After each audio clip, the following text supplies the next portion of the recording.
Ishwarama's resplendent sun.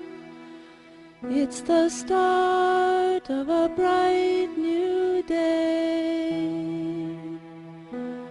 Time to rise, time to shine, Lord divine. Time to lead us along life's way. Awake, Lord of Buddha party. Awake, O Lord, over all mankind. Awake, O Lord of compassion,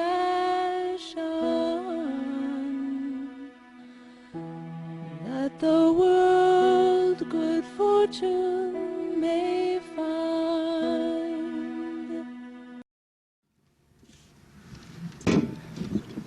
Well, that's good. Thank you very much for such sweet words. And dear Swami, who's omnipresent and always with us and is our strength and our life and our breath, be with us. And I pray that you come through the words and that you bring your love through this talk, and you bring your presence to us so that we can be so happy. And brothers and sisters, it's a pleasure being here, and it's a very great privilege for us to be gathered together in Swami's name, and for him to give us the chance to, in unison, be devoted to him. And it's a very big privilege to be asked to say a few words. Although I must admit, it's not easy to say a few words about Swami. Now, just before I came to this conference, my daughter Rachel said, "Dad, I just had a dream of Swami." And I knew Swami was in the area, and I wondered where he was, and I peeked around a wall, and he was right next to me. You know, I couldn't see him, then I peeked around the wall, and he was right next to me. That's how Swami is, isn't he? And he looked at me and he said, "It's not so important to talk so much, just remember my name." That's wonderful. And so I have to remember that, thank God, because for some reason I've been asked to speak a few times during this conference, and I know that I don't have any ability to do such a thing. And so when I fall short and my mind goes blank and I lose my words and I look like I know nothing, which is very good for me to learn, to know nothing. All we should do is remember Swami's name. There's nothing more that we need to do. All the talk is really rather peripheral, but his name is very important. If we can just stay centered, that it's the center of everything. Everything else is a distraction, really. But the Swami's name and recalling who he is and being centered in Swami is everything. So I wanted to begin by saying that it is humbling for me always to be asked to say a few words about Swami, because you have to say, seriously say to yourself, what do I know about Swami? And what do we know about this great Swami? And in the same breath, you have to say, what do I know about myself? Who am I? And of course, we don't know very much about ourselves. Swami tells us that we're great beyond imagination. We're so great that our life is it's such a blessing to be born, more so because he's here. And he says it's important to ask, who am I? Maybe more important than asking who is Swami, we should be asking, who am I? I heard Swami tell this story about Socrates. Did you hear this story? He said Socrates was really contemplating this because the world is a great mystery. It's marvelous. It is a great drama. It is something so unusual to be born, to have arms and legs and a head, to walk around, to realize I am. Everybody believes that they're themselves and that they're separate and personal and real. It's an amazing thing. And we're here for such a brief time. Who am I, said Socrates, who am I? And he was thinking this way, who am I, who am I?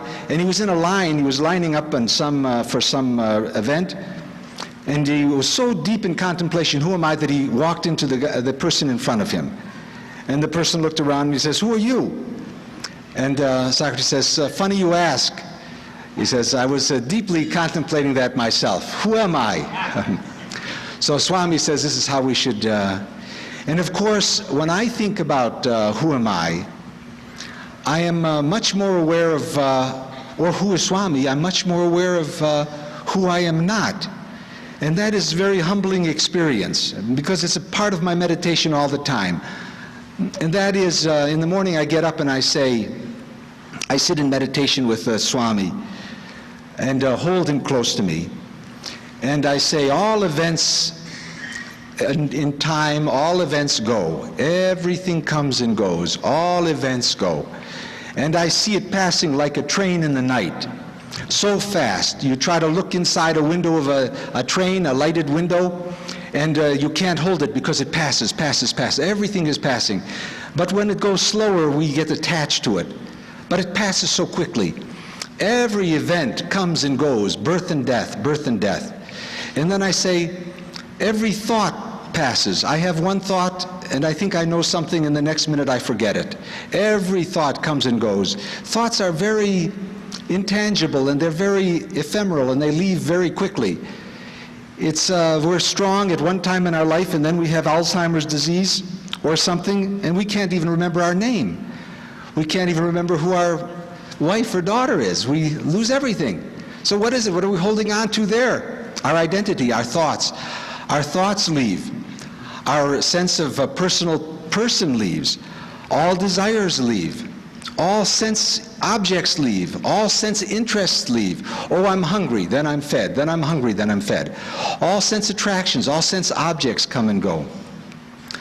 All sensory gratifications come and go. Everything comes and goes. What a strange world, this external world. And what does it teach us? Everything goes. All names go. All fame. One day we're strong, and the next day we're weak, and we're gone. All fame, all fortune. One day we have some money, one day we don't have money. Everything goes. One day we're strong, one day we're weak, one day we're failing, one day we're blind, one day we can't walk. It all comes and goes. Strength comes and goes. Name, fame, fortune, family, friends, all come and go. Swami once said, it's like in a water tower, and when the water tower is filled with water, all your friends come and they play with you. And then when the water goes down and there's nothing left, everybody leaves. You only have one friend. Everything comes and goes. All power, all position, all prestige, all property, all persons, everything comes and goes. And then our body is strong and it leaves us. Our mind leaves us. And where are we? Nothing. Absolutely nothing. And this nothingness is, from my point of view, a very real spiritual experience. I like to dwell in that with Swami, because when I let it go, and we have to practice to detach, because the world is really a training ground for detachment. We have to see it coming and going, so I attach to it, coming and going. And so if I detach from it, Swami, what is there left? Nothing. There is nothing left. And actually that's the body of Swami. Nothingness. We should learn to enjoy Swami's form as nothing. Swami is everything, of course, but his form as nothing is very attractive. And all of us feel that. All of us have pain, either physical pain or pain as there's the problem in the family, somebody's into drugs or somebody's into violence, or we don't have money, or we don't have power, or we don't have something. And so we feel the separation of it, and there's pain. But actually that's very much Swami. If we learn to let it go, to detach from it, that's Swami. The nothingness is Swami. Swami made me this ring just about 2 years back. And it was at a time when I was contemplating Swami like this, that Swami is nothing. That Swami is in the nothingness. And it's all right. Release yourself into it. And he gives us some help. He gives us his name, you know. If we release ourselves into his name, it's fine. There's nothing else. Release yourself into your job or into any kind of position or property. It's nothing. But to release yourself into his name is something beautiful. It is a wonderful place to rest. Well, he created this ring. I was contemplating that and seeing Swami as the only thing in life. And as I was thinking that, then Swami made this ring, and he said, no more attachment, no more desire. Well, I know he wasn't talking about me now because I'm full of desire and attachment. I know that. That's how little I know. But Swami is teaching us and encouraging us. No desire, no attachment. He said, die mind. Isn't that a strange kind of philosophy? Die mind. This mind that is always shimmering and looking for attachment and wanting to hold on, like a mad monkey. Swami calls it affectionately a mad monkey. Not just a monkey, a mad monkey. It sees a jar with a very thin neck on it, and he sees a banana, and it puts its hand in and grabs the banana, and it can't get its hand out. It's bound. And then it blames the banana, and it blames the jug, you know. That's us. Attachment. Die mind. And then he said, everything is nothing. Everything is nothing. It passes just like that. Why attach to it? How is it that we can learn the power to detach? What do we have to learn? What kind of principles, what kind of tools does Swami give us to learn to let it go? But it's so attractive to this monkey. We want to put that hand and get the banana. But actually it's training ground for detachment. Do we understand detachment? And all the wonderful tools Swami is giving. The greatest of them, though, is to remember his name, like Rachel told me, my daughter. It's not so important to talk, but remember Swami's name and rest yourself in Swami's name. Everything is nothing. And then he pointed to his hand and he said, nothing is everything. Because divinity looks like it's not there. It's not perceived through the senses. It's not perceived as a body, unless by his grace he comes as Swami. But generally we don't see it. We can't feel it. And it isn't in the physical world. Everything is nothing, and nothing is everything. And that's how we must understand Swami. I think it's a very powerful form of Swami, because as we go through this life, all of us have the experience, especially in our relationship with Swami, that we understand something about detachment and about nothingness.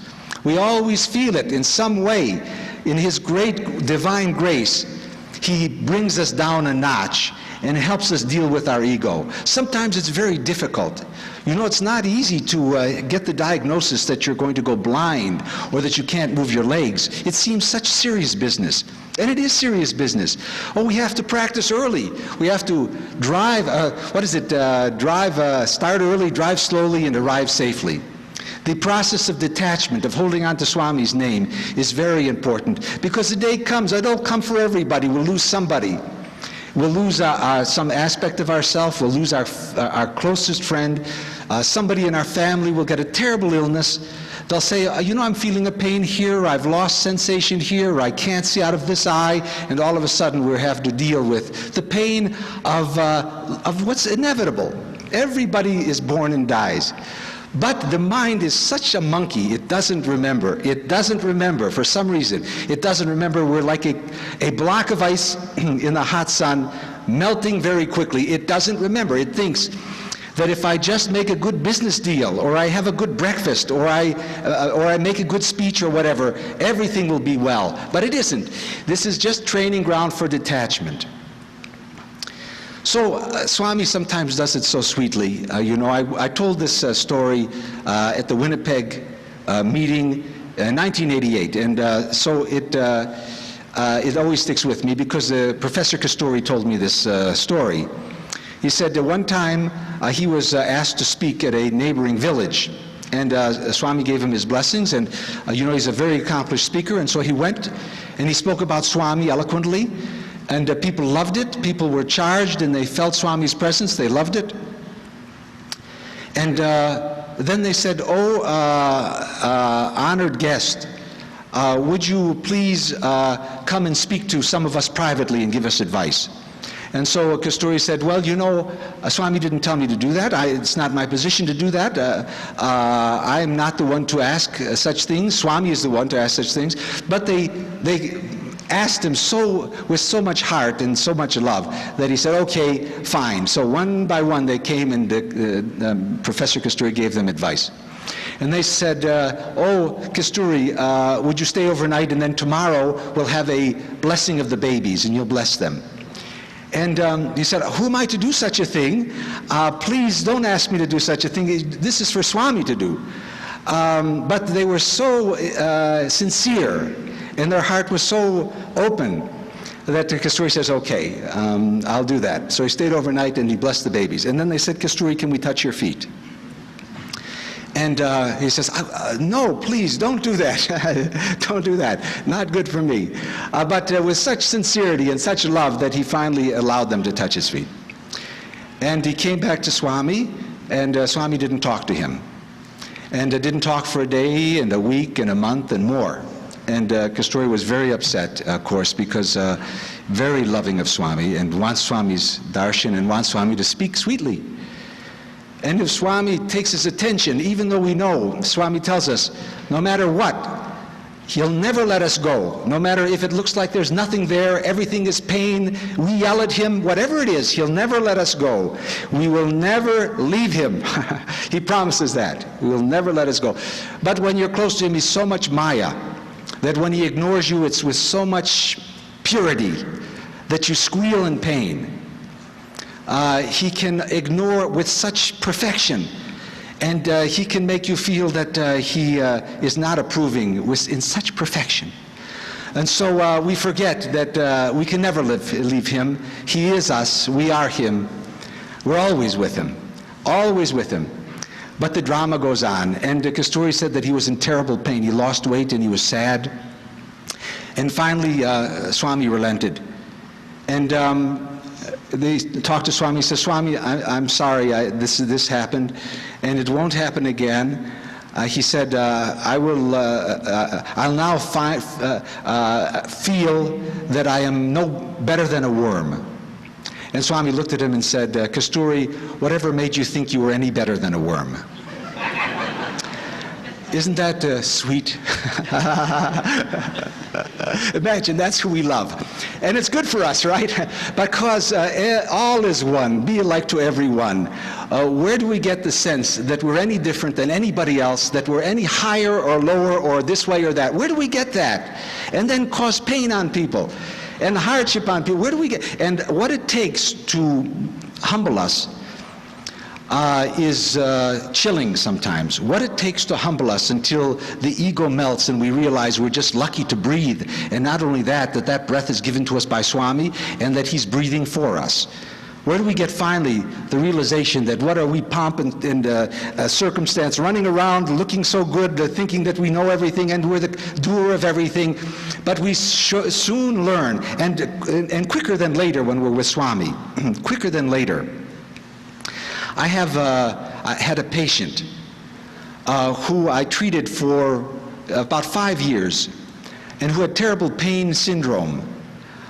Terrible pain, and the pain would be so immense it would overwhelm all her ability to control, and she would go into a hysterical seizure and she'd become paralyzed and she would shriek and she'd want to kill herself. And we would have to give large doses of medicine and put her in the hospital and try to get her to sleep. And then one day, strange thing happened. She said Swami was visiting her, and then it began to mount. Swami was visiting her, and he was telling her things, and she began to chant Sanskrit. 27 years old, very naive young lady, didn't know much about religion, knew nothing about Hinduism or the Vedas, and began chanting Sanskrit. And then Vibhuti started to come from her cross, and started to come into her Bible. And she began to tell me things she had no knowledge of. She said, Swami came to me, he sang to me. This is what he said, and she said it in Sanskrit, and then she translated it. I said, how do you know the translation? She says, I don't know how I know the translation, I just know the translation. And she began telling things about me that she didn't have any idea about, and I would know nothing about. I ran to Swami. I said, Swami, what is this? You know, just prior to that, I would say to myself, what would it take for Swami to do something that would knock me off my feet? You know, for some devotees, their picture turns into vibhuti, and they have dreams, and he'll sit and speak to them in their home. I mean, some people have such experience. And all of a sudden, this happens with my patient. And I am going crazy. So I had her in the hospital. I put her in the hospital with one of these. And in the hospital, she's chanting Sanskrit, and vibhuti's coming, and the head of the hospital says, this is just a hysterical reaction. I said, hysterical reaction? You know, it's strange how people do not see things. Vibhuti can be materializing, and people can be doing how she's chanting Sanskrit. She says she must have learned just to please you. But that's how it is. Nobody, for some reason, we think so much that the Swami is so apparent to us, is so real. Everybody should understand who he is.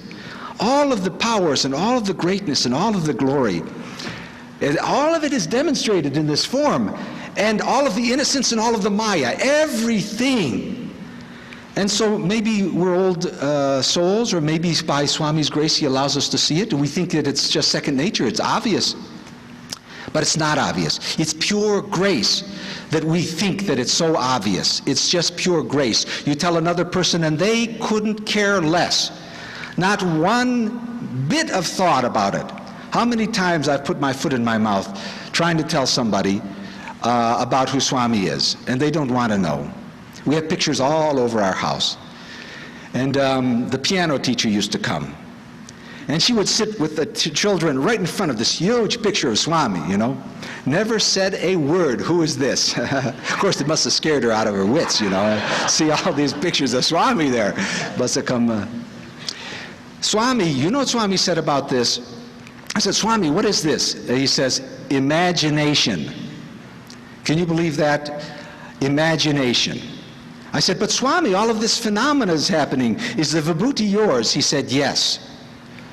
Still, all of it was imagination. This world that we see is pure imagination. Can we believe that? It looks so real. It feels so real. It's actually imagination. Who you are is the totality. Everybody that you think is different from you is only you. Everything, the sun and the moon and the earth and the clouds, everything. It's complete imagination that you identify yourself with such a small aspect. Just this body and this mind. Everything is imagination. He says, this is imagination. I said, Swami, what about the Sanskrit? And he says, it's not Sanskrit, it's Hindi. Now, I knew some Sanskrit words, so Shanti and Prema, and, you know, some words that we say together that even I know. But the Sanskrit, I wrote these down, and she wrote them down. In Sanskrit, she wrote it in Sanskrit, and she also wrote the translation. And the Sanskrit scholar said, yes, it's Sanskrit. And so Swami then said, Sanskrit is pure, and this is tainted. That meant to me that even though what she was saying was right out of the Vedas, if there is an ounce of ego in it, in the way, just in your motivation, in the way that you're saying something, if there's an ounce of ego in it, it's tainted. Even if you're the greatest chanter, even if you know it by heart and all the rhythm and the stops and the goes and all of it, and you're perfect, if the heart is impure, it is not the Vedas. Evidently, who should understand such a thing? Who knows the innermost sensitive aspect of the heart? Who knows such a thing?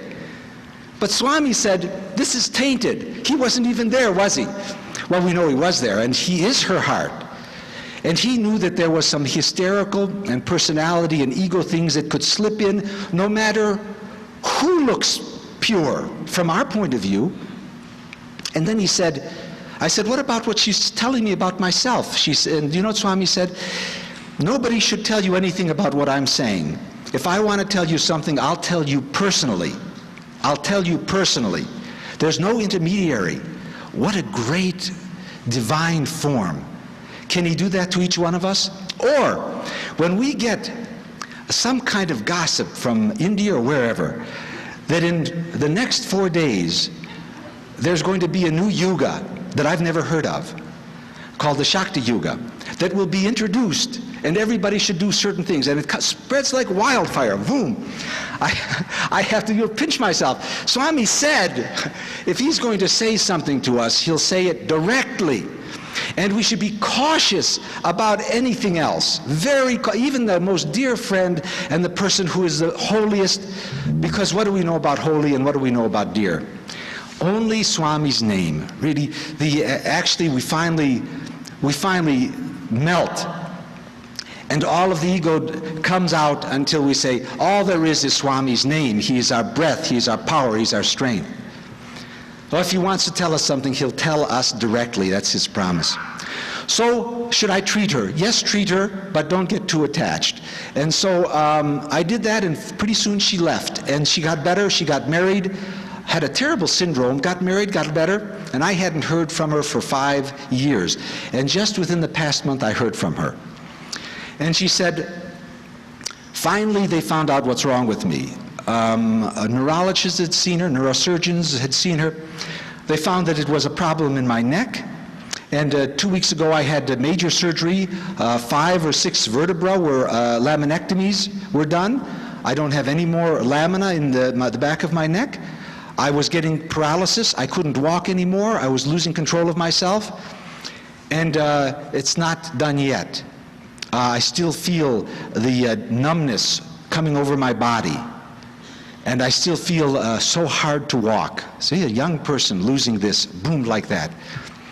And she said, and 5 years I hadn't heard from Swami. She called me, 5 years I hadn't heard from Swami. Because my husband doesn't believe in Swami, and we're Catholic now, and we go to the church. And I love Christ, but I know who Swami is, but I have to be quiet. And then Swami came again. And he was there, and he was chanting, and it was so sweet. And he said that you may need to have a shunt put in. And he started telling her about her illness. And she says, I'm calling you to tell you that he came. I said, did Vibhuti come? She says, yes, my cross is materializing Vibhuti, and I'm eating it, taking it every day. But how should I tell the neurosurgeon about the shunt? So we talked a little bit about what it is. I said, do you want me to call him? She says, no, he'll never understand that I had a dream and we both believe that your guru came and told me to put a shunt in. He'll never believe that. And in fact, he'll think I'm crazy. He won't believe anything I say. So we left it like that. About a week later, she called and we talked a little bit more. She said that her husband, out of the blue, just said, have you gotten any more Vibhuti? And he was very upset about Swami, was very spooked about Swami, but, and she couldn't share this with, but she said, have you had any more Vibhuti? And she said, yes, very tentatively and worried, and he just softly said, it's a blessing, just like that. Oh, the ego. Even in the most staunch and powerful, Swami says, no matter how high a bird flies, one day it must come down and sit on the branch. It must sit on the branch. Then I said to her, you said Swami was chanting. Can you recall it? Because I remember she recalled. And you know what she said? She said, I think I can. Let me think. And she says, Om Bhur Bhuva Suvaha Tat Savitur Varinyam. Can you believe that? She chanted the Gayatri slowly and making a few mistakes, and I had to help her over a few humps. She chanted the Gayatri. I said, I'm talking to her on the phone, and she's chanting the Gayatri because Swami visited her. I said, how did you learn that? Did you write it down after he said it? Did you learn it like we generally learn intellectually or something? She says, you don't understand. When Swami was chanting this, it didn't come from his mouth. It came from his heart. It was a vibration, and it came into my heart, and it's still there vibrating. And I'm just listening to it. My goodness. And I said, do you like it? And she says, oh, it's so comforting. Oh, it's so peaceful. Oh, it's so wonderful. And who is Swami? Oh, she says, he's my best friend, and I'm frightened of him because I don't know who he is. I says, is he nice? He says, oh, when he comes to me, he's smiling. He's so sweet. He wants nothing to do but to give me love. He wants nothing from me. I've never seen such innocence. I've never seen such pure love. He's just pure love, just pure love. She had darshan of Swami, and I was having darshan of Swami from a patient who was losing all of her functions. And when we become nothing, and sometimes it's serious business when we believe this external world is real. You know, Swami says, never forget God, never believe the external world is real, and never fear death. But we believe the external world, it seems so real.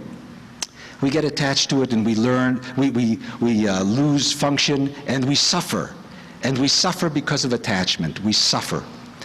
And to see that sometimes the game is played so intensely that somebody has their neck opened up and they're losing the use of their legs and they're losing the power of their body. And at that point, we're very open to Swami. Remember, at the moment of death, there's nothing else. There's nothing else. Why not prepare? Why not prepare? So this is a darshan of Swami in this way. Swami sometimes gives us darshan and gives us confidence in many other ways, besides having to suffer being forced into detachment. He's come in so many forms of divinity. You know, for Jack Hislop, he came as Krishna, all blue, and stood in front, or sat with him in this blue form. And for Kasturi once, Kasturi was talking to Swami about Shiva. I once asked Kasturi, why do you have this big splotch of vibhuti over your forehead? You must see Swami as Shiva. Do you have any story? So he says, one time I was walking with Swami, and we were talking about Shiva, and I was having difficulty understanding something. And so Swami says, look here, Kasturi. And Kasturi says, I looked up, and Swami completely melted away, and there in his place was Nandi the bull with Shiva and Shakti sitting on him. And I was stunned. Imagine that. Most of us don't have this experience in life. Imagine, Swami can do this in 1 minute, and in the next minute, we just think that he knows nothing, that he knows nothing. How he can do that to us. Or we worry and we're angry with him and all of, whatever it is. But over and over again, he gives us plenty of reason to realize that he is the underpinning of all of our life and that we do not have to worry. He always says, don't worry, don't worry, don't worry. He's with us, and we actually, all we have to do is take his name.